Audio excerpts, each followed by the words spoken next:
Glória a Deus. Graça e a paz do nosso Senhor Jesus Cristo. Vamos abrir lá em Hebreus 6. Hebreus 6, a partir do primeiro verso.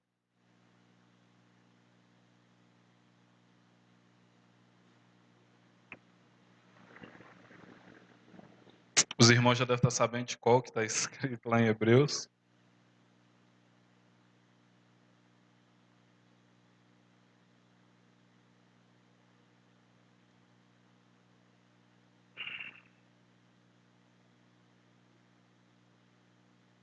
Hebreus 6.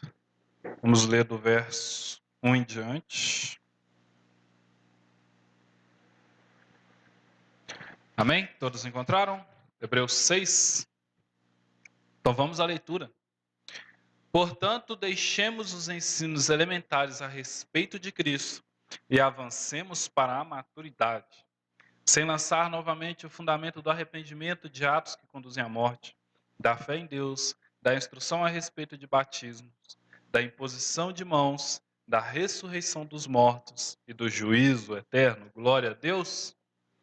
Aleluia. Então, nós estamos no penúltimo, está quase acabando. Próxima vez que eu subir aqui, a gente vai falar sobre o juízo eterno. E aí, depois, a gente vai falar sobre doutrina de pecados. Vai ser só um culto só mesmo, sobre pecados.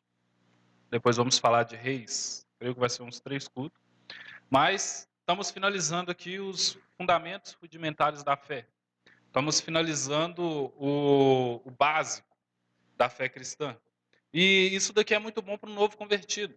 Para quem chega novo na igreja e não tem muito entendimento, muito conhecimento do que é a fé, como que a fé move, o que cremos realmente, o que nós sabemos realmente, entendeu? Porque senão fica algo muito místico, né? Algo muito por cima. Aí aqui esse pessoal, não, Deus é a árvore, e a pessoa fica lá, a árvore. Fica um negócio meio sensitivo, fica um negócio meio estranho. Porque tem isso, tem. Eu já conheci cristão que falava, não, cara, você chega perto da árvore e você sente Jesus. Eu falei, oxe, eu não sabia dessa não, mas amém. Chegar perto das árvores de dia, você dá até paz do Senhor. Paz, Senhor, árvore. É, ué. Porque senão fica muito místico. Fica algo muito por cima, algo muito superficial. E os verdadeiros adoradores adorarão em espírito e em verdade. E acaba que não há uma base para interpretar o que o versículo está falando, o que o texto está falando. E aí a pessoa entende o texto da forma que ela quer. Entende algo meio que espírita, algo meio fantasmagórico de como adorar, de como servir a Deus. Isso aqui é bom para isso. Que a gente começa a dar algumas bases. A gente já começa a colocar alguns lugares para essas pessoas pisarem. Alguns lugares firmes para elas caminharem. Como a gente já falou sobre arrependimento, a gente já explica para a pessoa o que é o arrependimento, por que se arrepender e por que o arrependimento não é somente naquele momento onde nós nos encontramos com Deus, mas é a vida toda. Depois a gente fala para ela sobre a fé, o que é a fé, né? Que existe fé lá fora, existe muita fé lá fora, só que muita fé em lugar errado, em coisas erradas, em pessoas erradas, mesmo dentro da igreja, existe muita fé em pessoas erradas. Explicar o que é a fé em Deus, por que a fé em Deus, por que acreditamos em Deus e por que essa necessidade dessa fé ela está colocada em Deus e não em outras coisas, não em outros atributos, tipo signo, né?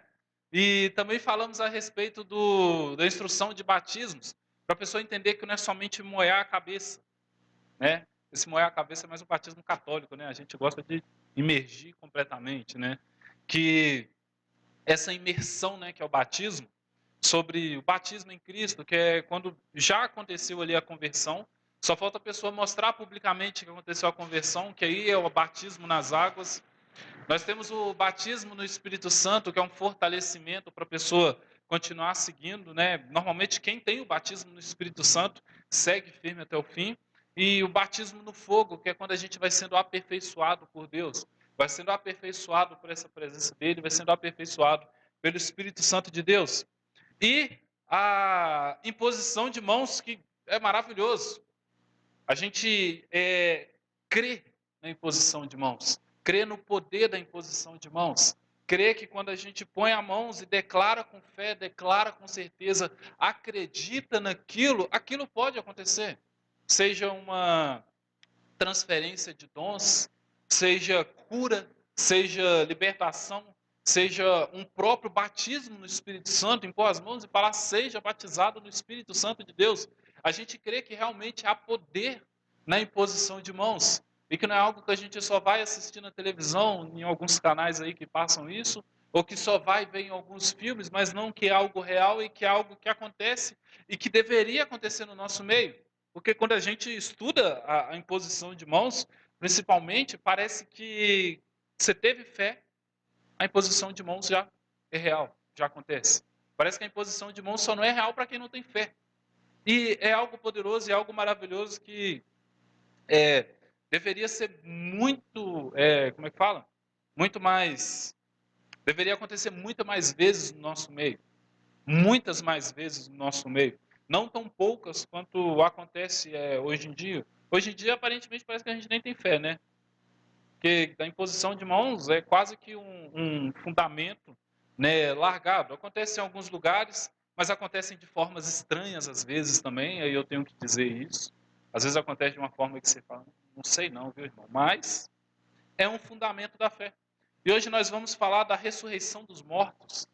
E não tem nada a ver com zumbi, já vou falando, porque vai que os irmãos assistiram muito The Walking Dead, muito filme aí na vida e acham que é isso, não. Mas a gente vai falar sobre... E hoje a gente vai falar sobre isso, sobre a ressurreição dos mortos. E a ressurreição dos mortos, eu vou falar como eu falei dos outros. É algo real. É algo real, é algo poderoso, é um atributo da fé, é um fundamento da fé, é algo que vai acontecer e algo que pode acontecer. Não é algo fantasioso, não é algo que místico, né? Como eu já comecei falando sobre misticismo e essas coisas, não. É algo real, é algo da nossa fé, é um fundamento da nossa fé. Não crer na ressurreição dos mortos, sendo um cristão estando na nossa fé, é melhor começar a estudar um pouquinho mais, começar a orar um pouquinho mais, ajoelhar, né, para orar. Põe um milho também, porque você está meio fraquinho na fé, é bom que dói mais, aí você ora ora com mais força, ora com mais constância. Então, a primeira coisa é a ressurreição dos mortos. Existe. E a gente vai começar lendo Daniel 12. Começar lendo Daniel 12 para a gente entender algo interessante sobre isso, sobre a ressurreição da fé. Daniel está depois dos profetas grandes. Aí, ó, Jeremias, Lamentação, Ezequiel, Daniel. Aí, ó, Daniel 12.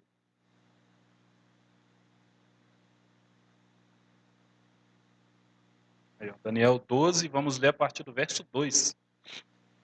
Amém?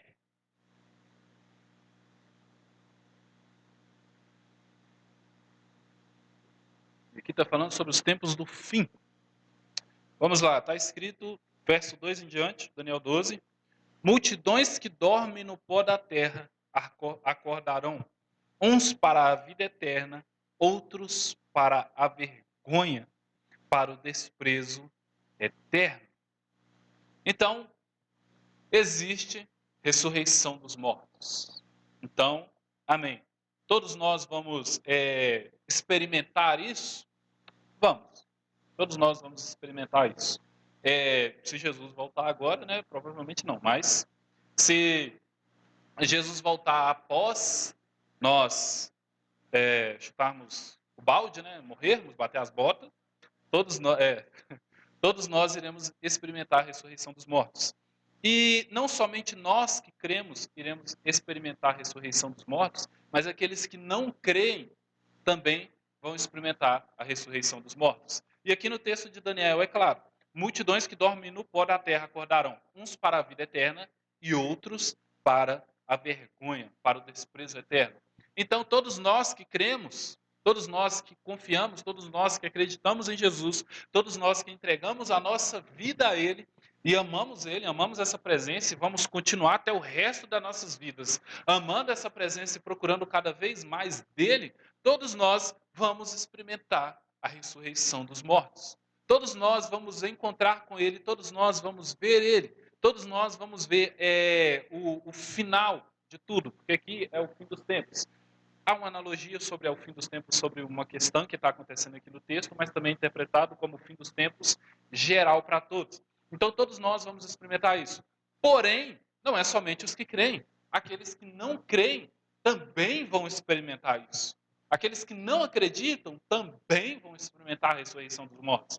Porém, a ressurreição dos mortos daqueles que acreditam para aqueles que não acreditam estão apontadas para direções diferentes. Porque aqueles que creem e aqueles que acreditam, quando forem ressuscitados, quando sentirem, participarem da ressurreição, eles vão ressuscitar para uma glória eterna. Eles vão ressuscitar para a vida eterna. Eles vão ressuscitar para ir direto para a presença de Deus. Agora, aqueles que não creem irão ressuscitar para a condenação eterna. Irão ressuscitar para a vergonha eterna. Porque que no começo Jeremias diz que as palavras que a gente leu aqui no começo do culto, Jeremias 19, né, ou é 20?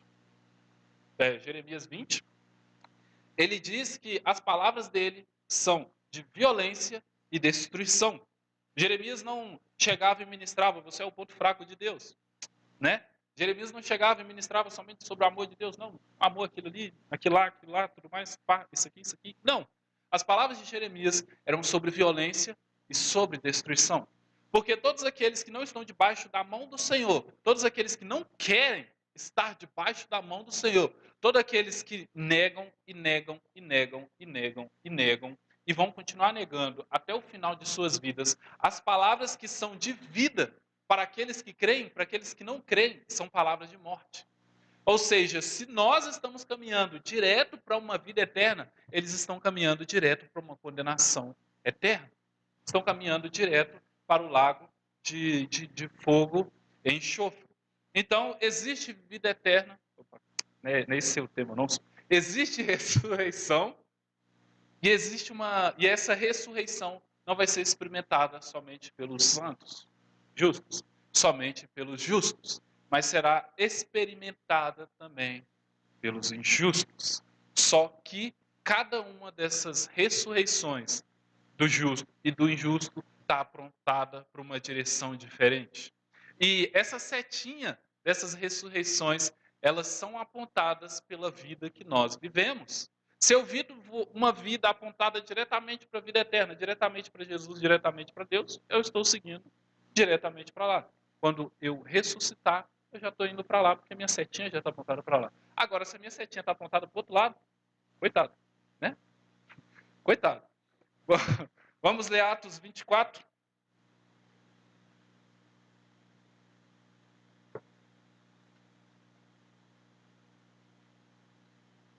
Atos 24, do 14 em diante.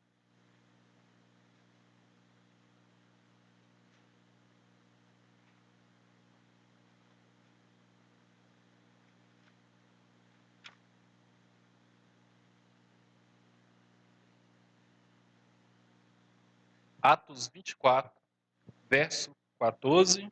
E vamos ler até o 15. Não vamos ler muito, não. Glória a Deus. Glória a Deus.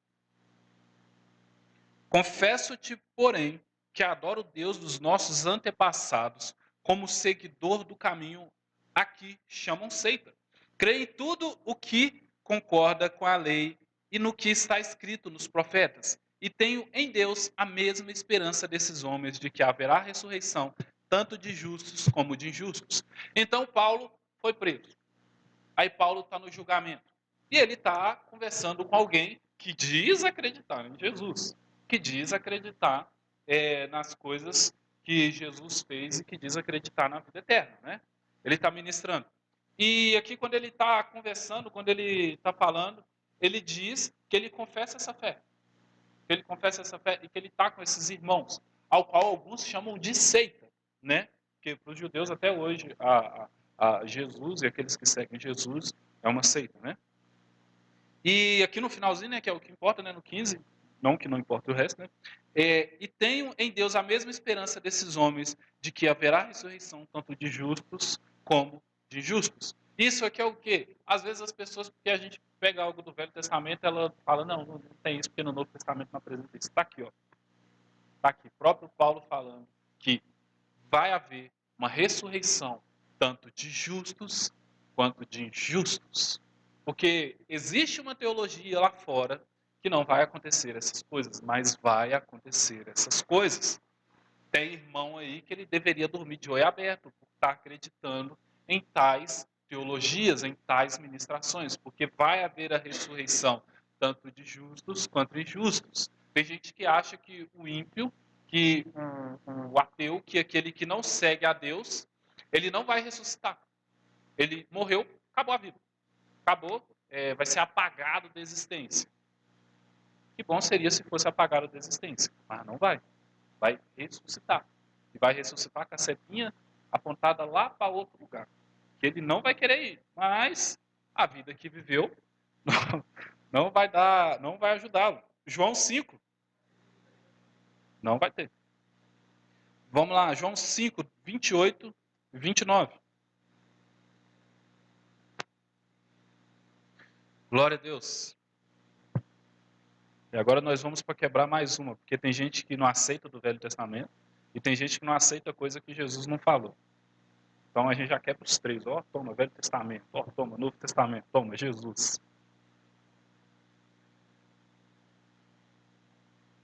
João 5, 28, 29. João está entre Gênesis e Apocalipse.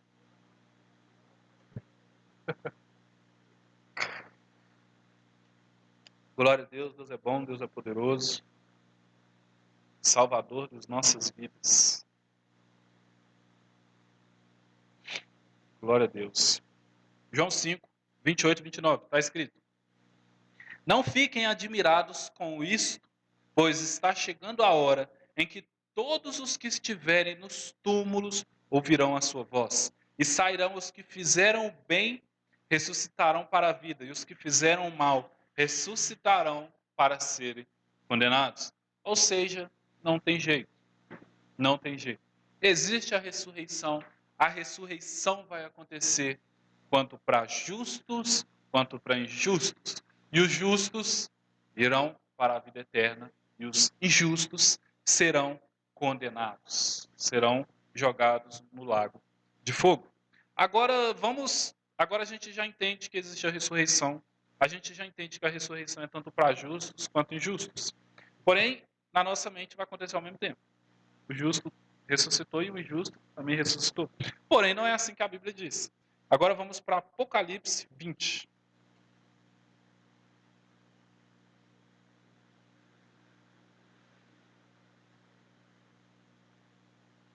Apocalipse 20.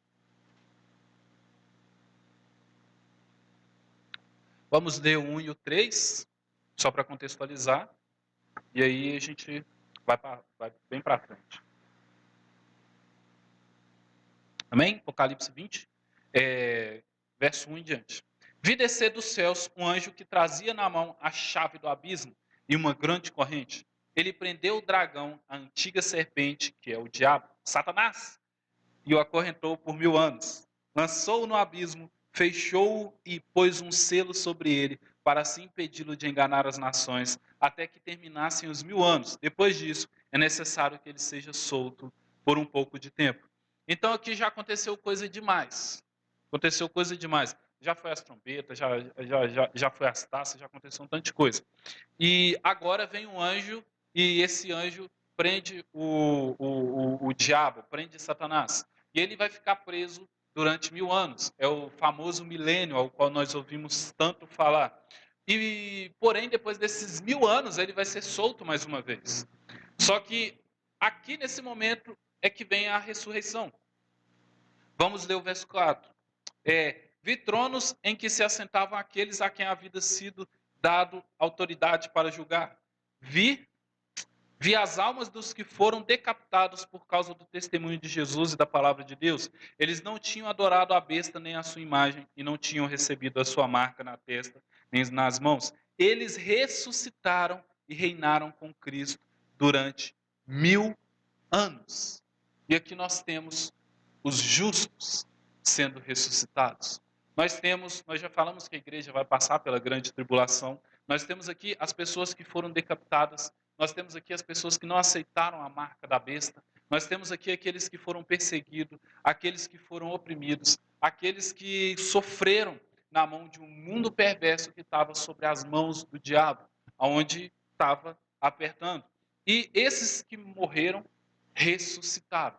E ressuscitaram para governar com Cristo durante os 1000 anos. 5. O restante dos mortos não voltou a viver até que se completarem os 1000 anos. Se os justos ressuscitaram, os injustos, ainda não. 6. Felizes e santos que participam da primeira ressurreição. A segunda morte não tem poder sobre eles, serão sacerdotes de Deus e de Cristo e reinarão com ele durante 1000 anos. Então, a primeira ressurreição é a ressurreição dos felizes, ou seja, daqueles que reinarão com Cristo. Vamos continuar do 7 ou 13. Quando terminar os 1000 anos, Satanás será da prisão e sairá. Não, vamos para o 13 agora. Vamos para o 13. Cadê o 13, se eu achar? Aqui. Perdi, achei. O mar entregou os mortos que nele havia, e a morte e o Hades entregaram os mortos que neles havia. E cada um foi julgado de acordo com o que tinha feito. Então a morte e o Hades foram lançados no lago de fogo. O lago de fogo é a segunda morte. Aqueles cujos nomes não foram encontrados no livro da vida foram lançados no lago de fogo. Então nós temos a primeira ressurreição, que é dos santos. Nós temos a primeira ressurreição, que é daqueles que passaram e suportaram toda a perseguição do mundo. Não somente os que viveram na grande tribulação, mas os que também passaram antes. Então nós seremos ressuscitados para viver um milênio também. Nós estaremos vivendo junto com Cristo. E depois disso, vai vir a ressurreição daqueles que não acreditam em Deus, daqueles que negaram a Deus, daqueles que negaram Jesus, daqueles que não quiseram caminhar com Ele. E esses vão ressuscitar para a morte. Esses irão ressuscitar para serem lançados no fogo eterno. Esses irão ressuscitar para viver um sofrimento eterno. Então, existe a ressurreição e a ressurreição é de justos e de injustos. Porém, os justos serão ressuscitados primeiros para viver o milênio com Jesus, e depois os injustos serão ressuscitados para viver para passar pela morte de novo e para viver uma vida eterna de sofrimento e dor. E levando em conta essa vida eterna de sofrimento e dor, nós lembramos de Mateus 10, onde Jesus diz: não temam aquele que pode ferir o seu corpo, mas temam aquele que pode ferir tanto a alma quanto o corpo. E aqui o temor que Jesus está falando não é o medo, mas é o temor ao qual todos nós estamos debaixo. É um temor ao qual todos nós estamos debaixo, que é um temor que nos leva para próximo de Deus, que nos leva para junto de Deus, que nos faz amar mais a Deus. Muita gente lá fora acredita que os cristãos estão aqui por medo do inferno. Ô, irmão, sinceramente, não. A gente não está aqui por medo do inferno, não é o inferno que move a nossa fé. Não é a destruição, não é o Hades que move a nossa fé. A nossa fé está em Deus. A nossa fé está nele. Porém, nós temos um temor por Deus, como um filho tem um temor por um pai. Como um filho tem um temor por aquele que está sobre ele. Nós não iremos jamais desrespeitar a Deus, porque sabemos quem Ele é e sabemos o poder dele.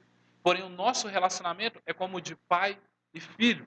Existe um temor, mas existe um amor que está acima desse temor. Os justos, há uma primeira ressurreição antes do milênio e uma após. Haverá uma ressurreição dos mortos.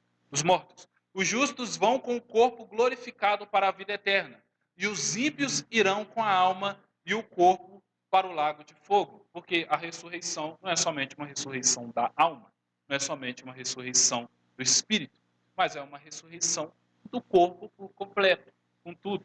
Então, aqueles que subirão, subirão com o corpo. E aqueles que descerão, descerão com o corpo. Porque não faz sentido os vermes ficar comendo nada, né? Tem alguma coisa para os vermes comerem embaixo. Nossa, parece que eu falei algo tão errado agora. 1 Coríntios 15.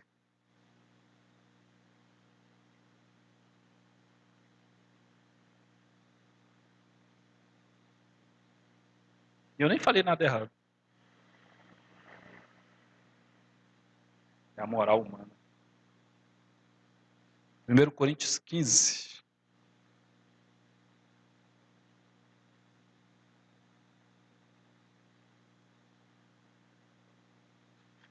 Primeiro Coríntios 15, na próxima ministração, a gente vai falar muito de 1 Coríntios 15, viu? Do verso 20 e 22.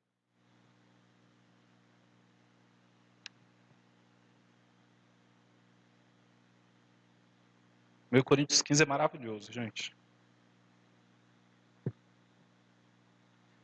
15, 20 e 22, está escrito. Mas de fato, Cristo ressuscitou dentre os mortos, sendo ele as primícias entre aqueles que dormiram. Visto que a morte veio por meio de um só homem, também a ressurreição dos mortos veio por meio de um só homem. Pois da mesma forma que em Adão todos morreram, em Cristo todos serão vivificados.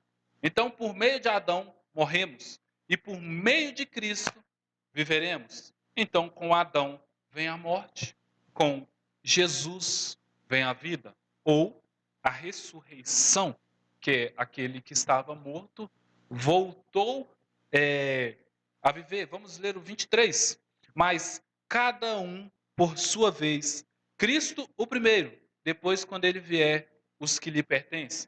Então, Jesus, ele inaugura essa ressurreição. Ele já teve a ressurreição dele. E após isso, quando chegar no fim dos tempos, nós iremos um por um também experimentar essa ressurreição. Também experimentar essa nova vida que vai vir sobre nós. Vamos para 1 Tessalonicenses.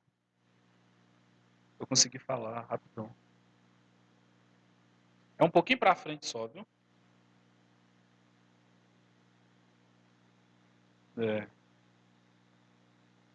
Não é só um pouquinho não, viu, gente? É mais de um pouquinho. 1 Tessalonicenses 4.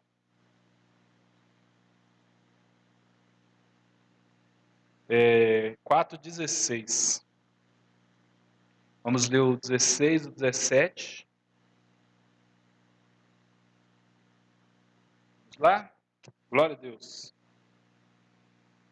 1 Tessalonicenses 4, 16. Está escrito: Pois dada a ordem com a voz do arcanjo e o ressoar da trombeta de Deus, o próprio Senhor descerá dos céus, e os mortos em Cristo ressuscitarão primeiro. Depois nós, os que estivermos vivos, seremos arrebatados com eles nas nuvens para o encontro com o Senhor nos ares. E assim estaremos com o Senhor para sempre. Então aqui mais uma vez estamos falando sobre essa ressurreição. E agora é uma ressurreição, a mesma ressurreição, né? Porém, os que estão com Cristo, primeiro, depois, nós vamos voltar um pouquinho do 13. Irmãos, não queremos que vocês sejam ignorantes quanto aos que dormem. Então, há uma repreensão àqueles que não entendem esse fundamento ainda. Para que não se entristeçam com os outros que não têm esperança. Se cremos que Jesus morreu e ressurgiu, cremos também que Deus trará mediante Jesus e com ele aqueles que nele dormiram. Dizemos a vocês, pela palavra do Senhor, que nós, os que estivermos vivos, os que ficarmos até a vinda do Senhor, certamente não precederemos os que dormem. Pois dada a ordem com a voz do arcanjo, e aí lemos o que acabamos de ler. Então, aqui há um puxão de orelha nesses irmãos. Ele diz: não queremos que vocês se tornem ignorantes quanto aos que dormem, ou seja, quanto aos que estão mortos. Mas vocês têm que entender que, mediante Jesus que morreu e ressuscitou, aqueles que dormem, aqueles que morreram, também vão ressuscitar. também vão voltar. Então, não é para nós estarmos tristes por aqueles que morreram. Não é para nós estarmos tristes por aqueles que dormem agora. Mas é para a gente entender que esses que dormem agora, eles vão ressuscitar. Eles vão voltar com Cristo. E se a vida deles estava entregue totalmente a Deus, se a vida deles estava em Jesus, e se eles criam em Jesus e acreditavam em Jesus, eles vão voltar para subir a glória, para a glória junto com Jesus, junto com Ele. Teve um menino que eu estava conversando esses dias, que eu fui visitar minha mãe, e o pastor dele morreu. O pastor dele faleceu, e ele e a esposa dele, eles falaram, cara, a gente está muito triste. Eu falei, irmão, viver é Cristo, morrer é lucro. Viver é Cristo, morrer é lucro. Nós, como cristãos, nós temos que entender que viver é Cristo, a nossa vida é Cristo. O fundamento máximo da nossa vida, nossas ações, nossas escolhas, nossos olhares, aquilo que escrevemos, aquilo que lemos, aquilo que vemos, tudo isso tem que ter um direcionamento, tudo isso tem que estar apontado para Cristo, porque viver é Cristo. Agora, se morremos, é lucro. Por que é lucro morrer, Lucas? Porque nós iremos retornar para viver na glória com Cristo, para estarmos com Cristo, para experimentarmos a vida eterna com Cristo. Então, se alguém morreu, mas essa pessoa está em Cristo, eu me alegro. Eu fico feliz porque eu sei que eu vou ver essa pessoa de novo, eu vou me encontrar com essa pessoa de novo, e essa pessoa vai estar junto com Deus no último dia, junto com todos. Então, não é uma tristeza, não é aquele pesar de, ai meu Deus, mas é aquela esperança de ver de novo, é aquela fé de saber que vai se encontrar de novo. Não aquela fé do talvez. Não, que talvez. A Bíblia é clara, vai ressuscitar com Cristo. E vai subir para a glória com Cristo. Não é talvez, vai. Não, vai. Vai. Basta estar totalmente direcionado, totalmente voltado para Deus. Então, ocorre isso. E quando será a ressurreição? Né? Vamos lá para João, né? João 11. João é fácil, hein? João 11, 24.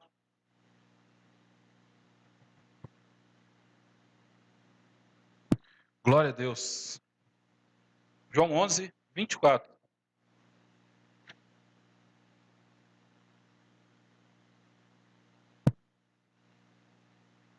E aqui nós temos a morte de Lázaro. Aqui nós temos o pessoal da cidade em prantos. Nós temos Maria e Marta tristes porque Lázaro morreu. Nós temos um Jesus que está tranquilo.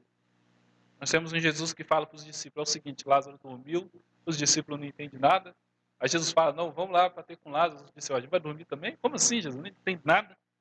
E aí Jesus, ele está voltando, Marta se encontra com ele, e Jesus diz claramente para Marta, o seu irmão vai ressuscitar. Verso 23. Claramente para Marta, o seu irmão vai ressuscitar.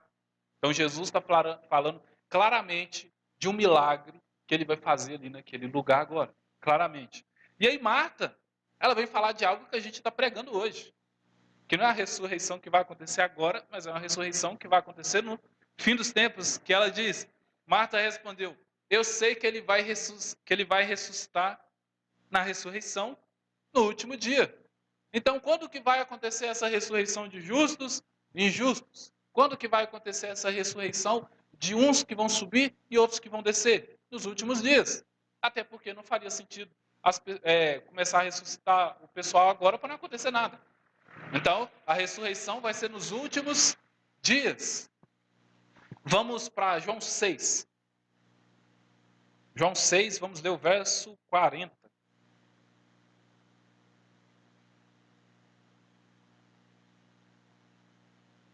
João 6,40, está escrito. Porque a vontade de meu Pai é que todo aquele que olhar para o Filho e nele crer, tenha a vida eterna, e eu o ressuscitarei no último dia. Verso 44. Ninguém pode vir a mim se o Pai que me enviou não o atrair, e eu o ressuscitarei no último dia. Verso 54. Todo aquele que come a minha carne e bebe o meu sangue tem a vida eterna, e eu o ressuscitarei no último dia. Jesus 3 vezes em uma ministração, disse quando que vai acontecer a ressurreição. No último dia. Para aqueles que creem, para aqueles que confiam no Pai e que o Pai enviou para ele, e para aqueles que comem e bebem dele. Vai acontecer a ressurreição nos últimos dias. E quem vai ressuscitar essas pessoas nos últimos dias? Jesus acabou de falar 3 vezes que ele vai ressuscitá-las. Cada uma delas vai ressuscitá-las para a glória. Então, quando que vai ser a ressurreição? Nos últimos dias. E o que vai acontecer depois da ressurreição? Vamos para Lucas 14. Foi errado. Lucas 14, 14.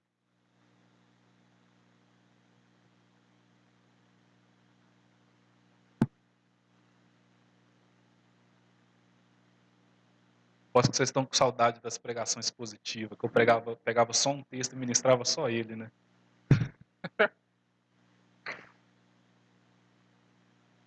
Vai voltar às pregações positivas. Lucas 14, 14. Feliz será você, porque estes não têm como retribuir. Feliz será você, porque esses não têm como retribuir. A sua recompensa virá na ressurreição dos justos. 2 Coríntios 5:10.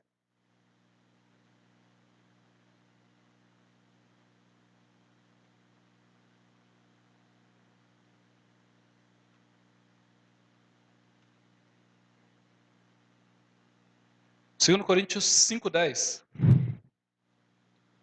Glória a Deus.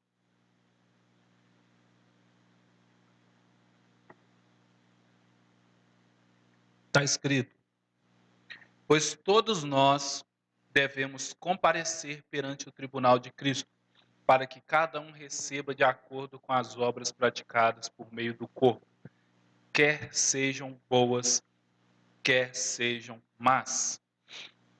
Então, após a ressurreição, é que nós vamos receber as nossas recompensas, dos nossos trabalhos aqui na Terra.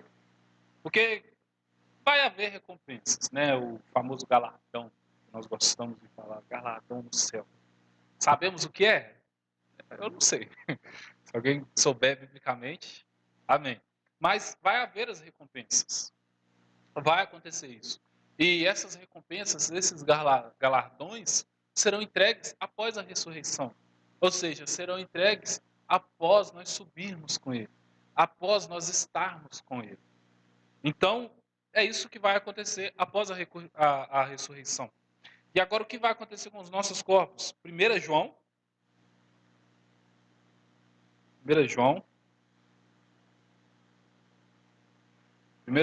3, verso 2.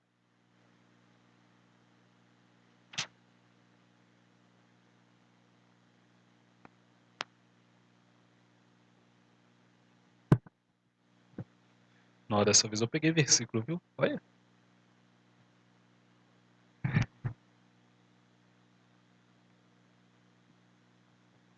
1 João 3, verso 2. Vamos à leitura? Cadê? Tá aqui. Está escrito: amados, agora somos filhos de Deus e ainda não se manifestou o que havemos de ser. Mas sabemos que quando ele se manifestar, seremos semelhantes a ele, pois o veremos como ele é. Então, os nossos corpos não vai ser a mesma coisa. Não vamos ser iguais, mas vai haver uma mudança nos nossos corpos. Tanto que Pedro diz que nós sabemos que quando ele se manifesta, seremos semelhantes a ele, pois o veremos como ele é. Então nós enxergaremos a Cristo como Cristo é.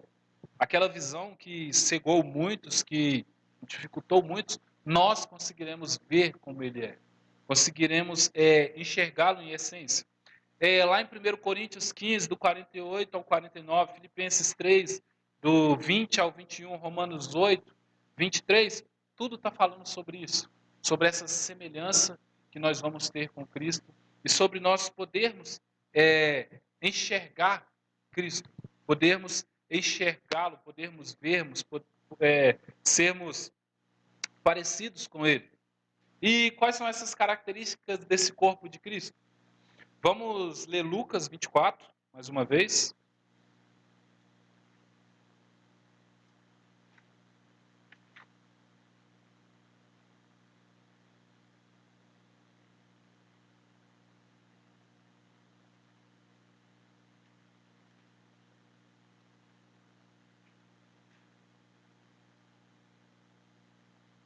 Cadê Lucas 24?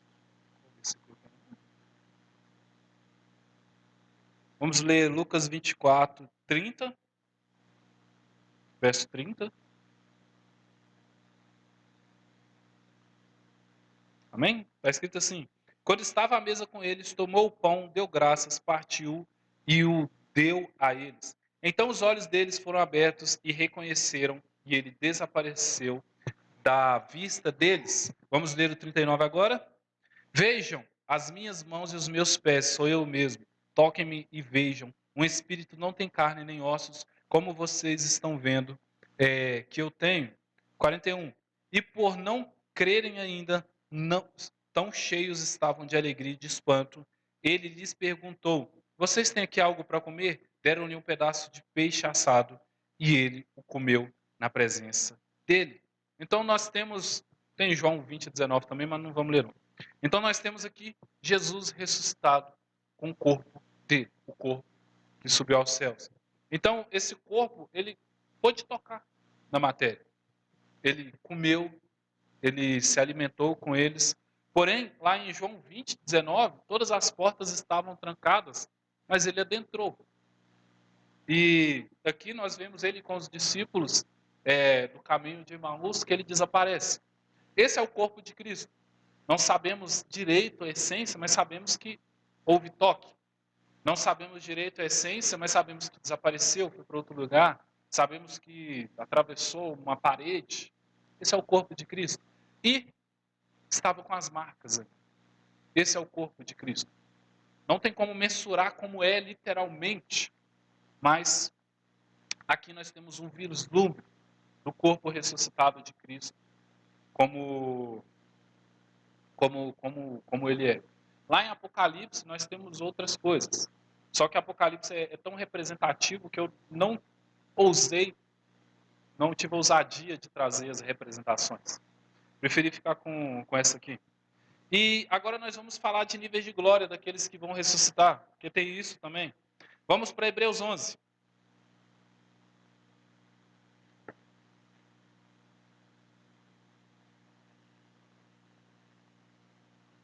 Hebreus 11, vamos ler o 35.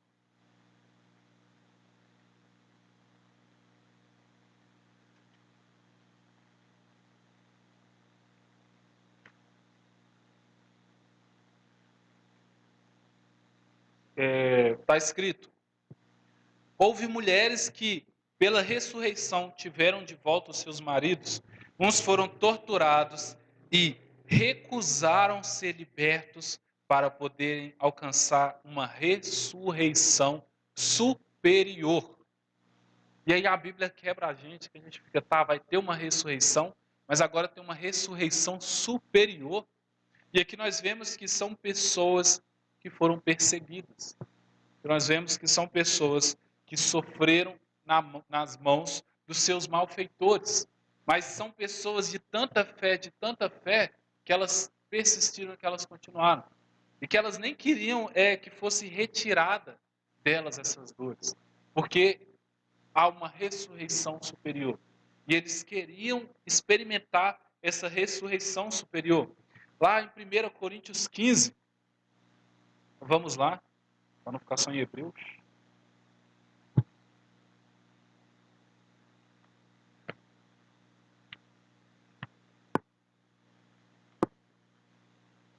Primeiro Coríntios 15.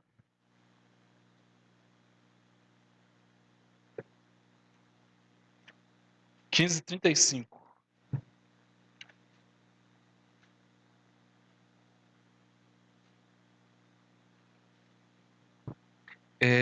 Primeiro Coríntios 15, 35, está escrito dessa maneira: Mas alguém pode perguntar: como ressuscitaram os mortos? Com que espécie de corpo virão? Insensato. É isso. Insensato. O que você semeia não nasce a não ser que morra. Quando você semeia, não semeia o corpo que virá a ser, mas apenas uma simples semente, como de trigo de alguma outra coisa. Como de trigo ou de alguma outra coisa. Mas Deus lhe dá um corpo como determinou, e a cada espécie de semente dá seu corpo apropriado. Nem toda carne é a mesma. Os homens têm uma espécie de carne, os animais têm outra, as aves outras e os peixes outras. Há corpos celestes e há também corpos terrestres, mas o esplendor dos corpos celestes é um e o dos corpos terrestres é outro. Então aqui está falando sobre a ressurreição e está falando que vai haver diferenças, como há a diferença da carne de peixe para de não sei o que, não sei o que lá mais, não sei o que lá mais. Como há a ressurreição de um corpo que ele é terreno, mas também vai haver de corpos celestes. Que há uma diferença nessas ressurreições. Vamos ler o 41 também? Pulei aqui, o trem estava aqui. Ó. 41 está escrito: um é esplendor do sol, outro o da lua e outro das estrelas. E as estrelas diferem em esplendor umas das outras, porque, umas das outras. Assim será com a ressurreição dos mortos. O corpo que é semeado é perecível e ressuscita imperecível. É semeado em desonra e ressuscita em glória. É semeado em fraqueza e ressuscita em poder. Cadê? Perdi aqui. Aqui, ó. Em poder, é semeado um corpo natural e ressuscita um corpo espiritual. Então nós aqui vemos mais comparações que um é como o sol, outro é como a lua, outro é como as estrelas. E até as estrelas há brilhos diferentes. Então quando a gente volta lá em Hebreus 11, 35, sobre essa ressurreição superior, a gente pode pegar esse texto para interpretar essa ressurreição superior. O cara não quer ressuscitar com corpo de peixe, mas quer algo superior. E aqui fala sobre ser semeado em desonra, mas ressuscitar em glória. Ser semeado em fraqueza, mas ser ressuscitado em poder. Então, essa ressurreição que esses homens almejaram em Hebreus 11, 35, é isso daqui que está falando, sobre essa diferença. Tem a questão do galardão, alguns vão ter muito, outros vão ter pouco. E a ressurreição é a mesma coisa. Tem pessoas que vai ressuscitar totalmente diferente do que era na terra. Totalmente outra coisa, mas tem pessoas que vão ressuscitar a mesma coisa. Porque a morte, o caminho para a morte, o motivo da morte, ou a forma que viveu a vida, não é uma forma que trará essa ressurreição superior, esse brilho como o sol, mas trará uma ressurreição de um brilho como uma estrela, ou de um brilho como uma lua. Está salvo. Amém. Ótimo. Eu já estou tranquilo. Se meu brilho for um brilho de uma estrela fraca, eu estou tranquilo. Já ressuscitei. Estou feliz demais. Mas tem pessoas que viveram períodos horrorosos, que são desses que está em Hebreus 11, 35. E porque viveram períodos horrorosos, mas permaneceram firmes e com fé, querendo ou não, o brilho deles vai ser diferente do nosso. Cheguei eu lá com o mesmo brilho de Paulo. Paulo vai olhar para mim e falar: qual é? Tá errado isso aqui, não tá não? O Luquez está brilhando a mesma coisa que eu. Eu falo: não, calma, Paulo. Estamos salvos, fica tranquilo. Mas há uma diferença. Vai haver uma diferença. Tem que ter uma diferença. Então, existe essa distinção e existe essa diferença no brilho. Amém? Então, existe ressurreição. Existe a ressurreição dos justos, dos injustos. Existe essa ressurreição que é do milênio e outra depois do milênio. E existem todas essas diferenciações na ressurreição. Existe essa ressurreição que é uma ressurreição superior. Existem as ressurreições que são ressurreições entre aspas comuns, mas só de estar salvo está ótimo, ressuscitar está bem. Porém, existem os injustos. E para os injustos, a gente vai ler dois textos. Porque creio eu que todos nós queremos ressuscitar para a glória. Todos nós queremos ressuscitar para estarmos com Cristo. Todos nós temos esse objetivo de, nessa segunda vida, nessa vida que vai ser a vida perfeita, nós queremos segui-la com Cristo, queremos caminhar com Cristo. Porém, a ressurreição dos injustos. Vamos ler Isaías 66.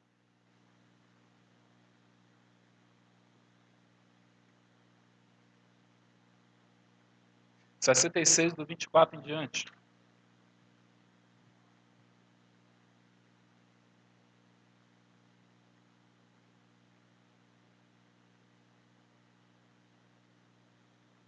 Praticamente Jeremias. Isaías 66, verso 24 em diante.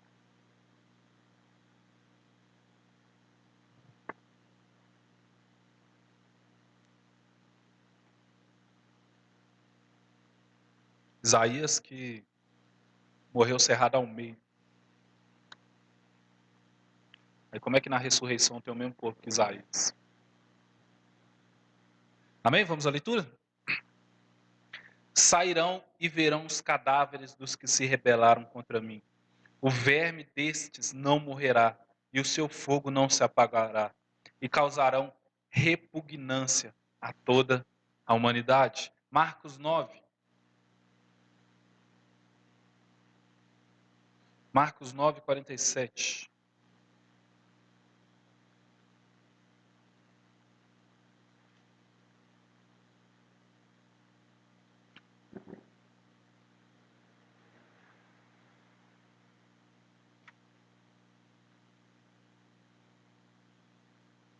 Amém? E se o seu olho o fizer tropeçar, arranque-o. É melhor entrar no reino dos céus com um só olho do que tendo os dois olhos e ser lançado no inferno, onde o seu verme não morre e o fogo não se apaga. Cada um será salgado com fogo. Então nós temos aqui a ressurreição daqueles que vão para a morte. E na ressurreição daqueles que vão para a morte, não há diferenciação de um para o outro. Independente se o cara, sei lá, roubou um cigarro ou cometeu o pior ato possível da humanidade. Independente do nível de pecado, independente do nível da blasfêmia, independente das palavras, independente dessas coisas, o nível é o mesmo. A ressurreição para a morte é a mesma, que é um fogo que não se apaga e um verme que não morre. Nós vamos ressuscitar e vamos subir com o corpo. Eles irão descer com o corpo. Porém, vai ser um corpo que ele não vai ser consumido, já que o verme vai ter sempre algo para comer. E o fogo vai ter sempre algo para queimar. Então, é uma ressurreição, mas é uma ressurreição para uma dor eterna, para uma morte eterna. É um sofrimento eterno. Porque é bom a gente saber da ressurreição boa, né? Para a gente. E é luz, Jesus, tem os níveis, tem galardão, vamos receber recompensas por tais coisas, governar com Cristo durante 1000 anos e tudo mais. É bom, é bom. Mas aqueles que estão no Hades, aqueles que estão no mar de ruindade, que está descrito lá em Apocalipse, lá, eles serão esses. Eles serão esses que não viveram uma vida entregue para Cristo. Aqueles que negarão o Senhor no momento da grande tribulação, serão esses que irão ressuscitar e que vão ser jogados lá embaixo. Que vão sentir o verme comendo, comendo, comendo, comendo, e vão sentir o fogo queimando, queimando, queimando, queimando. Então é maravilhoso a gente ter uma palavra de uma ressurreição que é boa, mas é necessário que a gente tenha uma palavra de uma ressurreição que é uma ressurreição infernal, uma ressurreição para a dor e sofrimento eterno, onde aqueles que não estão no caminho, aqueles que não estão entregues a Deus, aqueles que não amam a Jesus como o único e suficiente Salvador da vida deles, irá sofrer por toda, toda a eternidade. É um sofrimento que não tem fim. É como eu falei, tem gente que acha que morreu porque não acredita em Deus, a existência vai ser apagada. E aqueles que creem em Deus, a existência vai durar eternamente. Não. Aqueles que creem em Deus, creem em Jesus, subirão para a glória e viverão com Ele eternamente. E aqueles que não creem e que não aceitam, descerão ao inferno e sofrerão eternamente com fogo e com vermes. Então, o que nós vivemos aqui, o caminho que nós seguimos aqui, aquilo que nós cremos aqui, determina o que nós vamos viver por toda a eternidade. Por toda a eternidade. Ressuscitaremos. Mas para onde a nossa seta vai estar apontada? Amém? Então vamos orar e agradecer ao Senhor. Eleve seu pensamento aos céus. Comece a pensar naquele que nos amou, aquele que nos encontrou, aquele que nos entregou o seu grande amor e a sua grande graça. Senhor, meu Deus, meu Pai, obrigado, meu Pai, pelo teu amor, pela tua misericórdia, pela tua mão sobre as nossas vidas. Obrigado, Senhor, pelos teus mistérios revelados a nós. Obrigado, Senhor, por mais um fundamento, meu Pai, sendo estabelecido.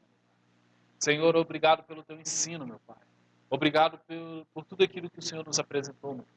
Obrigado pela consciência, meu Pai, de uma ressurreição, meu Pai, para uma vida eterna, para uma vida boa, para uma vida de prazeres, para uma vida de alegrias, para uma vida maravilhosa junto de Ti, junto do Teu Filho, ao qual nós estaremos juntos, meu Pai. Mas, Senhor, obrigado também por abrir os nossos olhos para uma ressurreição, para uma morte eterna, para um sofrimento eterno, para um sofrimento, meu Pai, que vai durar por toda a eternidade. Senhor, nós amamos a Tua palavra, amamos quem o Senhor é, amamos a Tua misericórdia, amamos a Tua mão sobre nós. Senhor, não permita que nós venhamos nos afastar, não permita que nós venhamos nos desviar, não permita, meu Pai, que nós venhamos, meu Pai, nos afastar do Seu caminho, mas que nós venhamos estar sempre debaixo da Tua mão, sempre debaixo da Tua graça, sempre debaixo do Teu amor, meu Pai.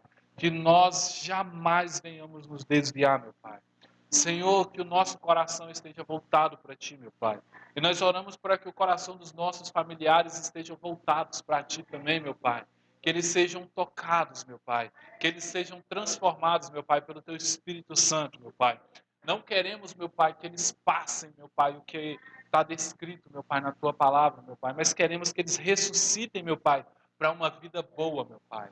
Para uma vida, meu Pai, junto de Ti, meu Pai. Nós oramos também pelos nossos amigos, Senhor. Nós oramos pelos nossos colegas de trabalho, meu Pai.